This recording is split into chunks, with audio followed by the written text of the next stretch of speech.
Como lo habíamos anunciado, estamos con el ministro de Trabajo, Nelson Lustano. ¿Cómo le va, Lustano? Buenas tardes. Buenos días. Buen día. Buenos días. ¿Cómo evalúa este verano? ¿Está un poco caliente en materia de relaciones laborales? No, tiene exactamente la dimensión que tiene generalmente todos los años. Evidentemente la conflictividad laboral varía año a año.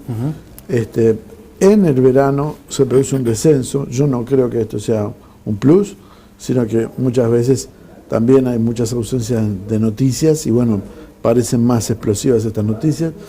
Y además se suma que este es un año muy particular, porque es cuando se produce justamente el proceso de transición, de cambio de gobierno, claro, donde también existen muchas movilizaciones, o pueden existir algunos movimientos, tanto del sector de trabajadores como de los empleadores, en miras a lo que harán las nuevas autoridades, ¿no? Sí, claro. Siempre el primer año de gobierno, año de discusión de presupuesto, es un año agitado. Si uno mira las gráficas de conflictividad, eso se corrobora o se confirma, ¿no? ¿Y prevén que va a ser así este 2015? En mi previsión yo le diría que este año va a tener una fuerte conflictividad, o no conflictividad, pero por lo menos movilización importante. A ver, yo quiero aclarar que en una sociedad democrática el tema del conflicto no nos tiene que alarmar, ¿no? Claro. Es hacia una sociedad democrática que existan conflictos. Pero yo creo que va a haber una fuerte movilización del sector público en función de que este año claramente va a estar toda la discusión del presupuesto nacional. Y en algunos sectores del sector privado se vencen sus convenios colectivos, por tanto va a haber le diría, por el medio del año, una actividad bastante movida en el tema sindical. Sí. La situación de Ecolat es complicada. La empresa comunicó ayer que se retira definitivamente del negocio en Uruguay. ¿Cuántos trabajadores están involucrados allí? Es una cantidad, exacto, no se lo podría decir, pero es una cantidad importante porque advertamos que no es en Montevideo, es una localidad del interior. Pero yo creo que el tema de Ecolat no es un tema que nace ahora en el verano, como nos planteamos, ¿no? Si usted revisa para atrás la conflictividad en esta empresa y los problemas de adecuación de esta empresa al mercado nacional, se vienen reiterando, le diría, en los últimos 2 años, ¿no? Advierta que la empresa esta no es de capitales nacionales, responde a un capital bastante importante, una lechera bastante importante del mundo, y también hay algo que hay que considerar, que en el mundo el precio de algunos commodities ha variado sustancialmente. En este caso, la detracción del valor de la leche en polvo por la creación por parte de China de un stock regulador, bueno, altera ese precio y en definitiva me parece que produce una modificación bastante importante en este negocio. Ahora, eso por un lado, ¿no? Por el otro lado, el drama social que deja en una pequeña localidad a una cantidad importante de trabajadores, a la principal fuente, diríamos, de la localidad sin trabajo, ¿no? Sí, la empresa venía achicando su negocio ya en los últimos años, como usted decía, y sumado a esto, 2014 fue un año muy malo para los precios de los lácteos. En términos generales, perdón la interrupción, si usted revisa el valor del commodity concreto de la leche en polvo, en algún momento tuvo una disminución, creo que llegó a tener un valor superior a los $6.000, y tuvo en un momento sustancialmente por debajo de bastantes por debajo de los $3.000. Eso significó más del 100% de la detracción del valor, ¿no? Sí. Que sí que el negocio era complicado para la empresa.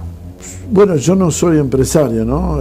Hay otras industrias lácteas del Uruguay que operan en ese mercado, lo están haciendo con las dificultades del caso, pero siguen operando en el mercado, ¿no?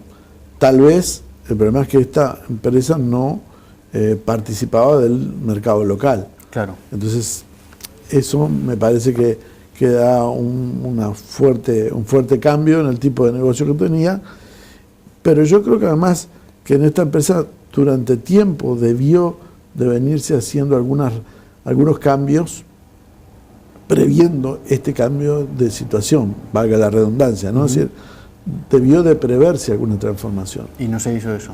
Me parece que el cierre, o por lo menos yo siento como el cierre ahora demasiado acelerado, demasiado intempestivo, lo cual genera un problema social para la zona altamente complejo, altamente delicado, ¿no? La empresa argumenta que habían planteado un plan de reestructura que implicaba tomar algunos o mantener a algunos de los trabajadores, incentivos para el retiro a otros, pero que eso fue imposible en el clima que se vive actualmente entre el sindicato y los empresarios.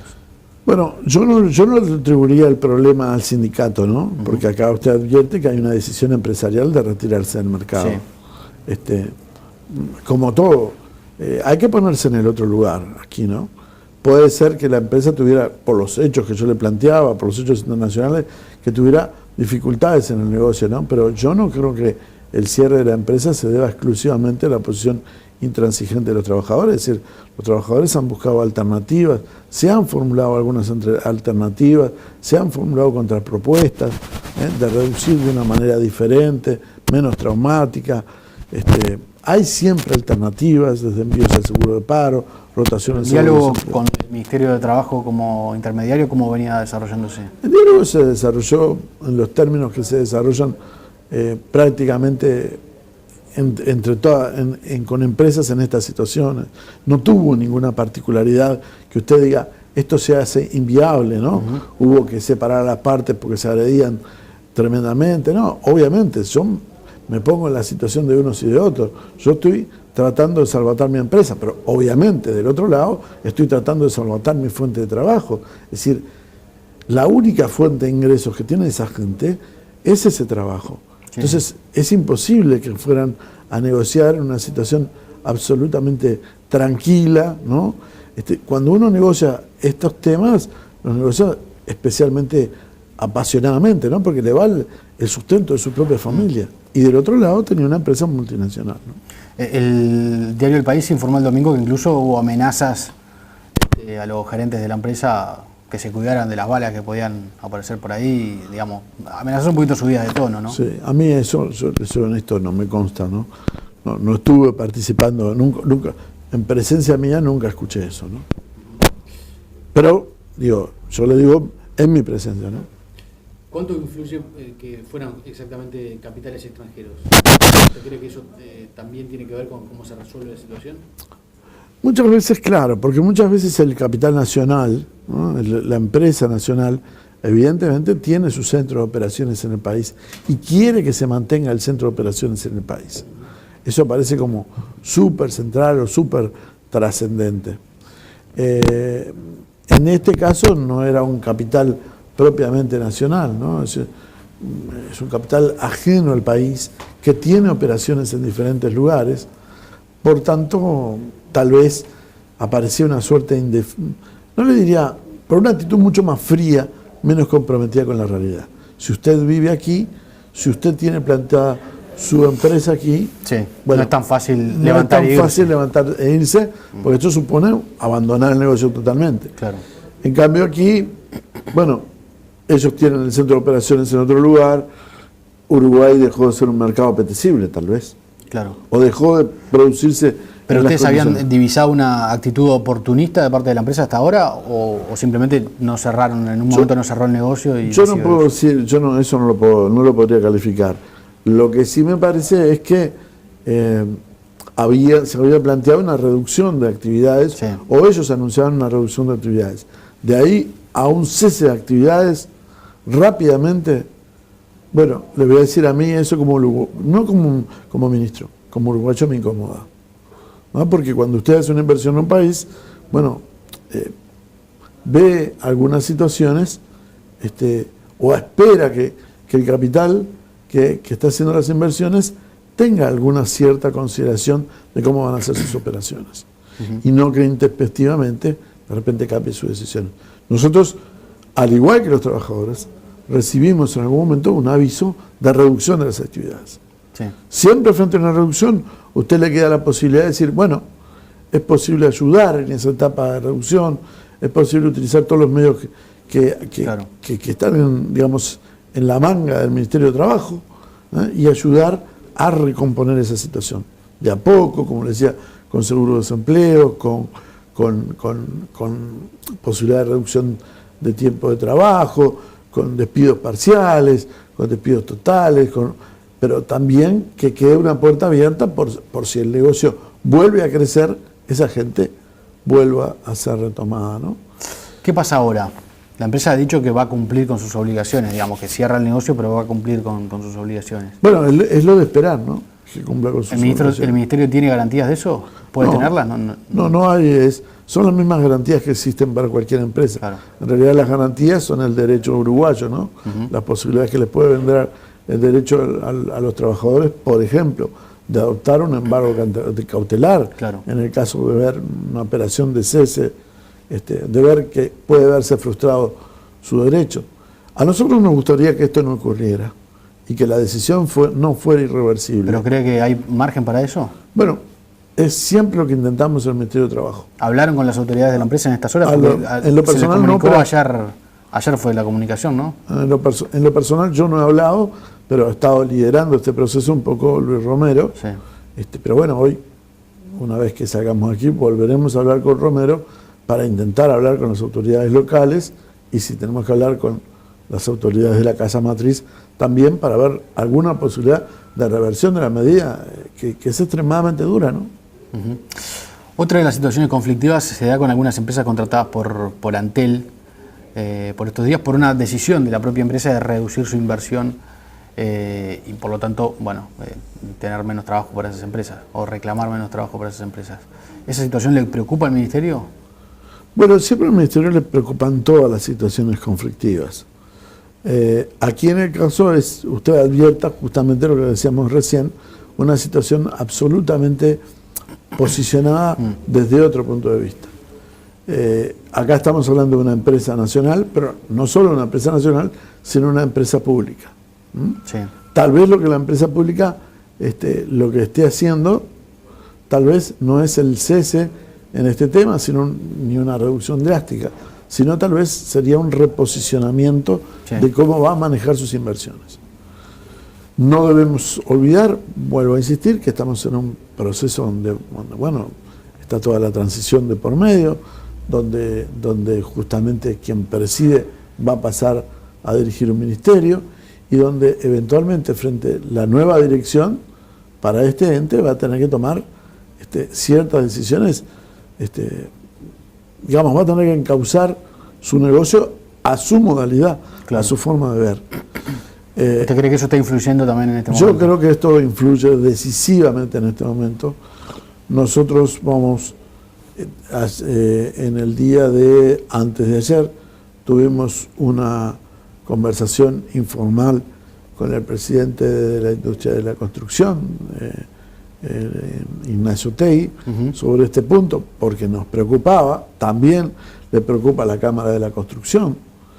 Entre ayer hicimos algunas tratativas para comunicarnos con gente de Antel, tener algunos datos mayores, y hoy vamos a tratar de concretar algunas de esas conversaciones para obtener mayor profundización de datos a qué se debe esto y de qué manera podemos orientarlo, claro, o reordenarlo para que no sea, como decíamos, tan traumático, ¿no? Ahora, el tendido de la fibra óptica, que es una de las principales inversiones de Antel y la que está afectando en este momento, ¿no es un trabajo a término? Naturalmente, digamos, cuando termina el tendido, ¿no termina el trabajo? Daría para pensar eso, ¿no? Daría que es un trabajo finito, ¿no? A término, como usted plantea, ¿no? Y las contrataciones, además en la industria de la construcción en general, son a término. Es decir, claro, usted concluye la obra y termina la relación. Y termina la relación laboral. En general, hay excepciones, se contrata de esa manera. Aunque hay alguna tendencia siempre a mantener un núcleo duro de trabajadores de las empresas permanentes. Las grandes empresas tienen trabajadores permanentes, ¿no? Claro. Pero en principio la modalidad de la industria es justamente esa, porque las obras concluyen. Un día usted tiene el edificio terminado, tiene la carretera pronta, tiene el estadio para empezar a usar. Daría la impresión de eso.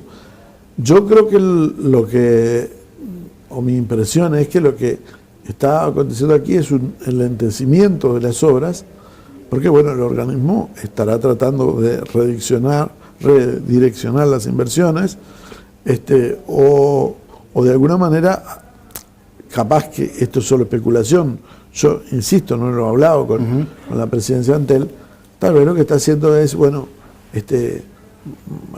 conteniendo un poco sus operaciones para ver qué decisiones toma el nuevo directorio, ¿no? Claro, quiere decir que usted piensa que puede ser algo momentáneo, coyuntural por el... Coyuntural. Mi impresión es que puede ser algo coyuntural. Le insisto, esto es mera intuición, claro, porque no lo he hablado con el directorio. Claro, no, el problema que a uno asocia es que en el pasado otras empresas o trabajadores de empresas contratadas por Antel han ido incluso a juicio contra la empresa para que la empresa los contrate. Entonces, ¿no estaremos ante un escenario similar o el comienzo de un escenario similar donde muchos de estos trabajadores pretendan pasar a ser empleados de Antel? Sinceramente no lo sé, pero también no lo creo. No lo creo. Le digo por lo que me parece.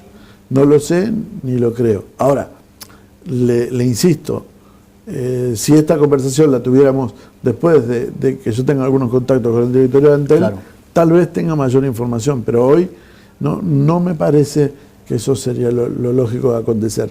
Atención que las empresas públicas, no solo Antel, todas las empresas públicas muchas veces tienen juicios porque operan como cualquier empresa, tienen juicios porque deciden dejar ciertas inversiones o prolongarlas en el tiempo, ¿no? Entonces los contratos obligan a que les hagan acciones. Eso no significa también que en todas las acciones sean condenadas, ¿no? A veces sí, a veces no. Es un poco como operaría una empresa privada, ¿no? Claro. No, yo hacía referencia al famoso caso de los guardahilos. Sí, los guardahilos, lo tuve clarísimamente eso. Claro. La situación de los guardahilos era otra situación absolutamente diferente, porque lo que estaba en juego era el tema de guardahilos, que en realidad todo el tema de guardahilos se centró en la primera administración del Frente Amplio, toda la gran discusión. Estaba en juego si el trabajo de los guardahilos era en realidad un trabajo independiente, un trabajo autónomo de estos trabajadores, o si era en el fondo encubrir una relación laboral abierta. Esa era la gran discusión que estaba allí en juego. ¿Con la fibra óptica no hay un escenario similar? Con la fibra óptica no, porque lo que me parece que hay hoy es una detención de las actividades del tendido de la fibra. Y eso no lo hacen empresas que uno pueda entender solo unipersonales o emprendimientos autónomos, sino que lo hacen son más bien empresas que están trabajando en el trazado, en la instalación, por decirlo de alguna manera, claro, de la fibra óptica, ¿no? Ministro, le cambio de tema. El Parlamento acaba de aprobar la ley de nocturnidad. ¿Qué impacto va a tener esto para los trabajadores? Bueno, en nosotros, en principio, en una de nuestras comparecencias parlamentarias, no advertimos que fuera una ley de gran impacto, porque le advierto que en el 70% de los grupos ya existen disposiciones establecidas en los consejos de salarios, compensaciones para el trabajo nocturno. Y acá rige el principio de la norma más favorable, ¿no es cierto? Entonces, ¿qué es lo que rige más? Bueno, la disposición que sea más beneficiosa para el trabajador. Claro. En la mayoría de los casos, le diría casi en el 70%, es más beneficiosa la norma que estaba prevista en el Consejo de Salario. Que esta ley. Por lo tanto, no se va a aplicar la ley en esos sectores. En los sectores, no, porque la regla es que donde exista... Que se privilegie lo más favorable. Es una regla clásica del derecho al trabajo, que es la norma más beneficiosa. Bien. Igual... Pero había sectores que venían reclamando esto hace ya un buen tiempo.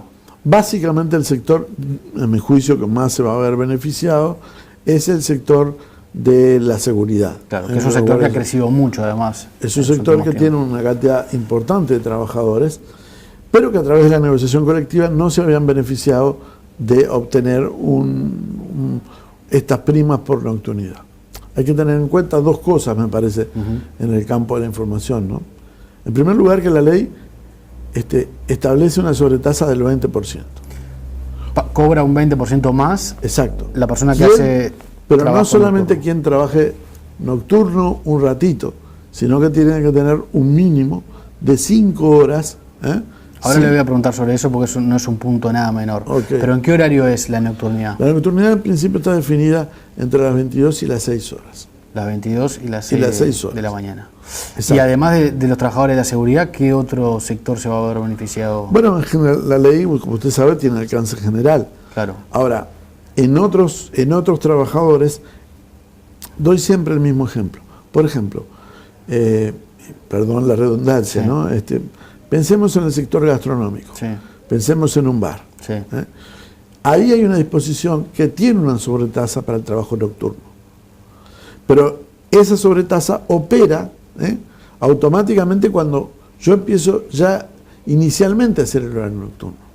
No necesito un límite mínimo de tiempo. Claro. En este caso, necesito tener 5 horas que queden dentro de este horario entre las 22 y las 6 de la mañana. ¿Eso no puede generar que las empresas partan el horario y contraten, en lugar de un trabajador por 8 horas, 2 trabajadores por 4 horas y eviten el...? En general, no es tan fácil contratar part-time.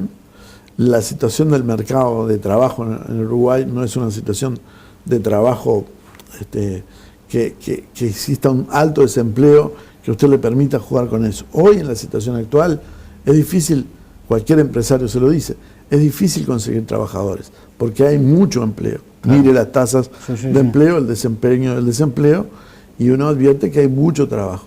¿Cuál es el problema? Que usted, para contratar con ese fraccionamiento part-time, es muy difícil, es muy engorroso. No se olvide que contratar a una persona le demanda un tiempo, le demanda un costo a una empresa, ¿no? Desde incluirlo en la caja, en la caja, digo, en el Banco de Previsión Social, en el resto de los organismos de seguridad social, Banco de Seguros, etcétera, etcétera, etcétera. No es tan sencillo, lleva el tiempo de selección de personal y además hay una curva de rendimiento, ¿no? También para los trabajadores, que en general un trabajador cuando tiene su término total es cuanto más rinde, ¿no? En 8 horas y no en trabajos part-time. Por otra parte... ¿Quiere decir que ustedes consideren que no hay riesgo en ese sentido? No, yo no veo que eso sea un riesgo actual. Que termine perjudicando a los trabajadores. Que termine perjudicando a los trabajadores. Le insisto, porque la nocturnidad en Uruguay existe desde tiempos inmemoriales, ¿no? A través de algún decreto, no estructurada en forma genérica, ¿no? Para sectores. Pienso solamente en el sector panadería, pienso en el sector, en los trabajadores menores que tienen prohibido el trabajo nocturno, ¿no? Salvo contadas excepciones. Es decir, pienso, y ha tenido siempre regulación el trabajo nocturno. Una cosa que también es importante mencionar, para informar básicamente, es que la norma no es de aplicación inmediata. Esta norma va a empezar a regir a partir del 1 de julio del presente año. 1 de julio. 1 de julio del presente año. Esto tenemos que aclararlo bien, tenemos que reiterarlo bien, porque puede llevar a situaciones de reclamos, claro, ¿no? Donde la gente diga, no, me tienen que pagar el 20%, sí, pero atención, es a partir del 1 de julio. De las horas trabajadas a partir del 1 de julio. Tampoco en el sueldo de julio, digamos. Cuando usted cobre el sueldo de julio, en agosto va a percibir la sobretasa. ¿Qué pasa con las personas que trabajan algunas horas nada más de horario nocturno? Por ejemplo, que su horario termina a las 12 de la noche. Bueno, en principio, en ese caso, por esta ley no tendrían el beneficio de la nocturnidad, porque decíamos que se requieren 5 horas de horario mínimo. Sin perjuicio, insisto, si tienen un convenio colectivo que aunque tengan la misma tasa, no tiene ese límite, mantienen la nocturnidad. ¿Hay un beneficio también para las mujeres embarazadas? Existe un beneficio para la mujer grávida, desde el momento de la gravidez hasta un año después de dar a luz, donde la trabajadora no debe trabajar, en principio no debe trabajar en horario nocturno. Sin perjuicio de lo cual pasa al horario diurno, y en horario diurno no puede perder las compensaciones que percibe por el horario nocturno. Quiere decir que la mujer embarazada, desde el momento en que comunica que está embarazada, puede solicitar horario diurno. Hasta un año después del parto, puede solicitar horario diurno. Y gana lo mismo. Y gana ese 20%. Y mantiene el 20% porque la ley dice sin perjuicio de las prestaciones que venía percibiendo. ¿Y esto no puede generar que las empresas busquen contratar hombres y no mujeres? Mire, primero tenemos que ver cuál es el horizonte de trabajo nocturno. En realidad el horizonte de trabajo nocturno, el Uruguay hoy más o menos tiene 1,5 millones de trabajadores activos, fuertemente activos. Se estima que el 1% de esos trabajadores realizan trabajo nocturno o que estarían en las condiciones de trabajo nocturno que prevé esta ley. Que sí que es muy reducido. De esos estaríamos hablando de 15.000 trabajadores, ¿no es cierto? A su vez, de esos 15.000 trabajadores tendríamos que descartar cuántas son mujeres y cuántos son hombres. Más o menos, en una pequeña estimación, hemos previsto que 1/3 son mujeres. O sea que estaríamos hablando de 5.000 personas. Y en ellas hay que ver en cuántas están en edades de tener familia. Entonces, el escenario no va a alterar la contratación, porque si usted empieza a mirar, tal vez sean, y además hay que mirar la tasa de nacimiento en Uruguay. Entonces, tal vez estaríamos hablando de 100, 200 situaciones anuales, a lo sumo. Desde mi punto de vista no altera el mercado. He sentido algún empleador que ha planteado que esto lo que podía era un aumento encubierto. Desde nuestro punto de vista no es un aumento encubierto, es sí un aumento de costos para algunos empresarios. Sí. Porque si usted no trabaja en horario nocturno, esta ley no lo alcanza en nada. Claro. Y ese 30% restante del 70% que tiene previsto convenio ya de nocturnidad, no tiene la nocturnidad por 2 motivos. Un motivo que no lo tiene, bueno, tal vez en la negociación colectiva, algunos grupos, como decíamos, el sector de los guardias de seguridad, no le permite tenerlo. Sí. Pero hay otros grupos que no lo tienen porque sinceramente no desempeñan horario nocturno. No es frecuente, no es normal tener horario nocturno. Entonces, el horizonte de aplicación de esta norma es pequeño. Tampoco podemos creer que esto vaya a alterar el mercado de trabajo, ¿no? Ministro, para terminar, ¿hacia dónde cree que van las relaciones laborales en Uruguay? ¿Cuál debería ser una meta importante? ¿La reducción de la jornada laboral a 6 horas? ¿El pago por productividad? A ver, yo en el corto plazo no veo muy fácil generalizar una reducción de horas a 6 horas. No lo veo fácil de generalizar la reducción. Yo, en lo personal, ¿no? Sé que esto a mucha gente no le va a gustar, pero es la realidad. Porque esto supone, ahí sí hay un cambio en todos los costos, es eso, un gran movimiento de todo el escenario. Me parece que el tema de la productividad es un gran debe que tiene el Uruguay. Si usted me dice, yo soy un viejo funcionario del ministerio, este año voy a cumplir prácticamente, bueno, no prácticamente, más de 30 años trabajando allí, y me parece que el sistema la productividad tiene que estar directamente asociada a los salarios. Ahora, la productividad bien entendida, no la productividad simplemente usted produzca más porque tiene que producir más. Sí. Para que usted produzca más, yo como empresario tengo que darle mejores condiciones para que usted pueda producir más. Mayor inversión en tecnología y mayor formación. Ese es el nudo gordiano, mayor formación. No tiene sentido que sigamos no formando trabajadores o formándolos a media. Yo estuve por una invitación a fin del año pasado en Corea. ¿Por qué Corea tiene una alta productividad? Porque yo le comento algo, un panadero, que no le parece un oficio y que acá la gente lo va, entre comillas, robando, como se dice, aprendiendo en la propia panadería, como puede. En Corea tiene 1.700 horas de formación. ¿Qué significa? Que ese panadero tiene 0 fallo. Se aproxima al modelo toyotista. Claro. ¿No? Es decir, tiene 0 fallo, el individuo sabe absolutamente de pie a cabeza su oficio.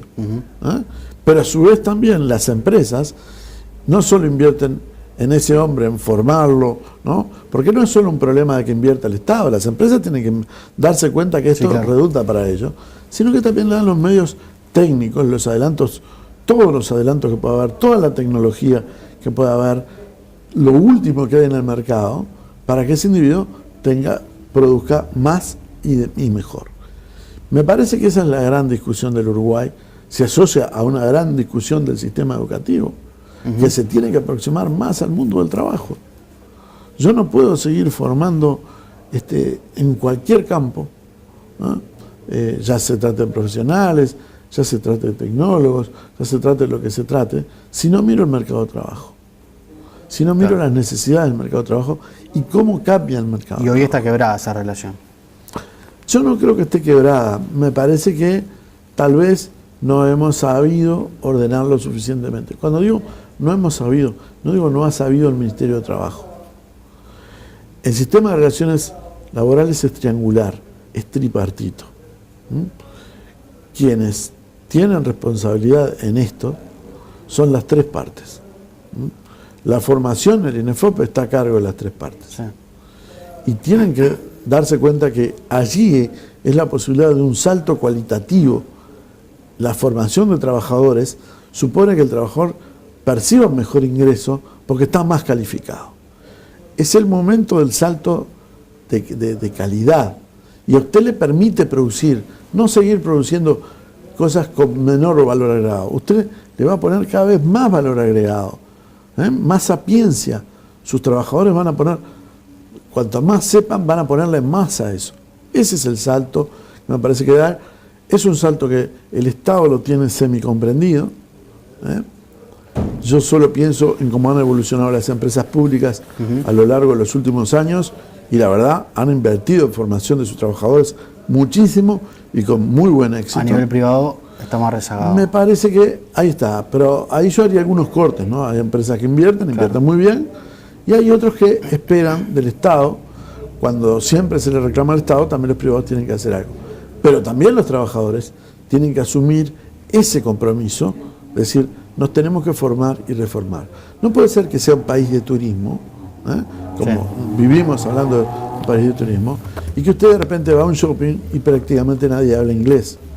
No puede ser que usted vaya a hacer shopping y con nuestro principal socio, nuestros principales compradores, visitantes, son los brasileños, y que muy pocas personas hablen fluidamente portugués.